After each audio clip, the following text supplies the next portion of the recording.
El Tercer Reich tenía apenas 70 millones de ciudadanos.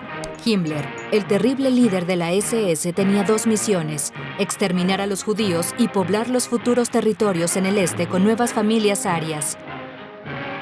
Era imposible. La única solución era un programa de reproducción. Himmler necesitaba que la población del Reich fuera fuerte. Tuvieron que evitar los 700.000 abortos que se llevaban a cabo cada año cuando las mujeres eran abandonadas. La SS creó los centros de recepción, los Lebensborn, que significa fuentes de la vida. Las mujeres solteras acudían aquí para su alumbramiento en la seguridad y el anonimato. Ellas podían quedarse con sus bebés. La organización secreta de Lebensborn les daría los medios para educarlos bajo la doctrina nazi, o podían abandonarlos. Los bebés serían dados a familias arias. El deseo de Himmler era que la gente tuviera hijos para la grandeza del Reich. Estas mujeres arias estaban ofreciendo simbólicamente a sus hijos para el ministro Hitler. Después, la segunda fase era aumentar y purificar a la raza aria. Eso era en realidad el corazón del gran proyecto Lebensborn: fomentar la procreación de niños cuyos padres cumplieran con los específicos criterios raciales, los criterios del ario puro. Lo ideal habría sido que una joven mujer aria se quedara preñada, si así le puedo decir, por un oficial de la SS. Ese era el sistema ideal y la idea era fomentar la procreación de muchos niños como fuera posible. Quienes nacieran estaban destinados a ser de la élite del Tercer Reich. Las mujeres estaban dispuestas y algunas incluso entusiasmadas. Al niño se le daría una identidad bajo un nombre falso y apellido. El sistema interno trabajó en secreto con la finalidad de que los niños nacidos no fueran registrados en el lugar donde nacieron, sino en un registro paralelo de Lebensborn, en donde solamente allí se conocía la verdadera identidad de los padres.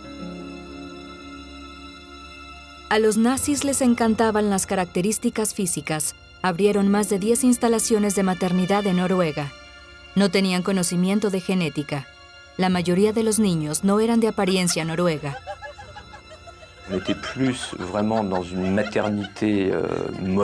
Esto no era un modelo para la maternidad. Era más bien un modelo para un prostíbulo nazi. En realidad se puede ver de ese modo. Las cifras más bajas son que 9.000 niños se entregaron a la SS en Alemania, y de 9 a 10.000 nacieron bajo estas condiciones en Noruega, la cual se convirtió en una de las sucursales más eficientes, por así decirlo, de Lebensborn. Himmler consideraba que la población noruega sería un hermano de la población alemana. Conocimos a uno de estos niños Lebensborn. Yo soy un enfant de Lebensborn. Fui una niña de Lebensborn. Nací en Noruega, en Oslo, lo cual no era normal para un niño alemán. Mis padres se conocieron en Tolz, un pequeño pueblo en Alemania, en Bavaria. Había una escuela grande de oficiales SS. Mi padre era un capitán y mi madre era su secretaria.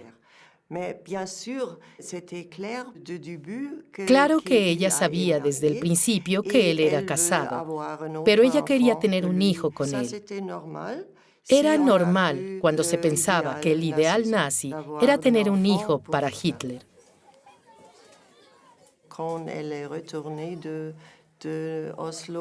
Cuando ella regresó a Oslo, les dijo que yo era una niña noruega. Yo no sabía nada de Lebensborn. Pensé que el hombre había dejado a mi pobre madre porque estaba casado. No tenía idea de Lebensborn porque nadie hablaba de ello.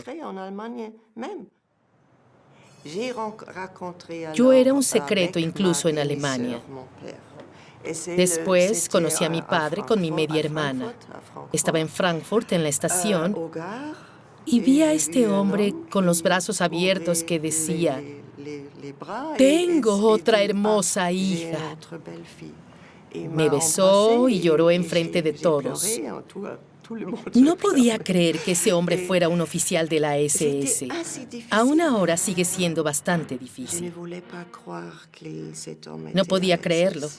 Siempre se me dijo que era un oficial, pero nunca que era un oficial de la SS.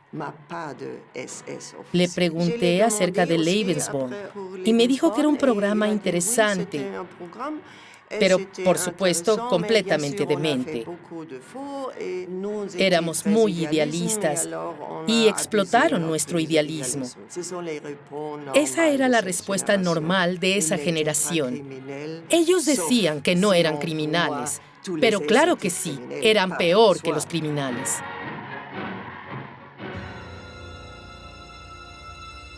Los nazis despreciaban la función más sagrada de la mujer, la maternidad.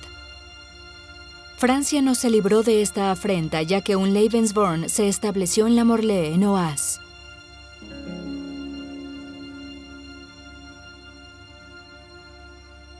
Sorprendentemente, pudimos visitar este lugar, el cual era clasificado como un hecho histórico que nunca debió ocurrir. El Lebensborn en la Morlaix es un ejemplo muy particular del por qué debió haber sido el último en establecerse. Se abrió en febrero de 1944, 6 meses antes de la liberación de París. De hecho, se abrió porque Francia había estado ocupada desde 1940 y para 1942 ya existían 50.000 niños de las uniones franco-alemanas. Eso era un problema. ¿Qué se debía hacer con estos niños? ¿Debía el Reich cuidar de ellos o debía dejarlos con sus madres francesas? De hecho, fue Francia en donde los nazis pensaron en un principio que era una raza mal definida y sin interés genético. Se convirtió en una fuente de importancia por el número de niños que nacieron de una mezcla de parejas. Hay un documento francés que se redactó después de la guerra, el cual estima que 23 niños nacieron o se quedaron en la Morlaix. Más de 20 mujeres fueron a ese lugar para dar a luz o para quedarse ahí con sus bebés. Estas mujeres eran francesas, españolas y holandesas, cuyos compañeros eran oficiales de la SS, españoles y holandeses. Por motivos de discreción, acudían a la Morlaix para dar a luz.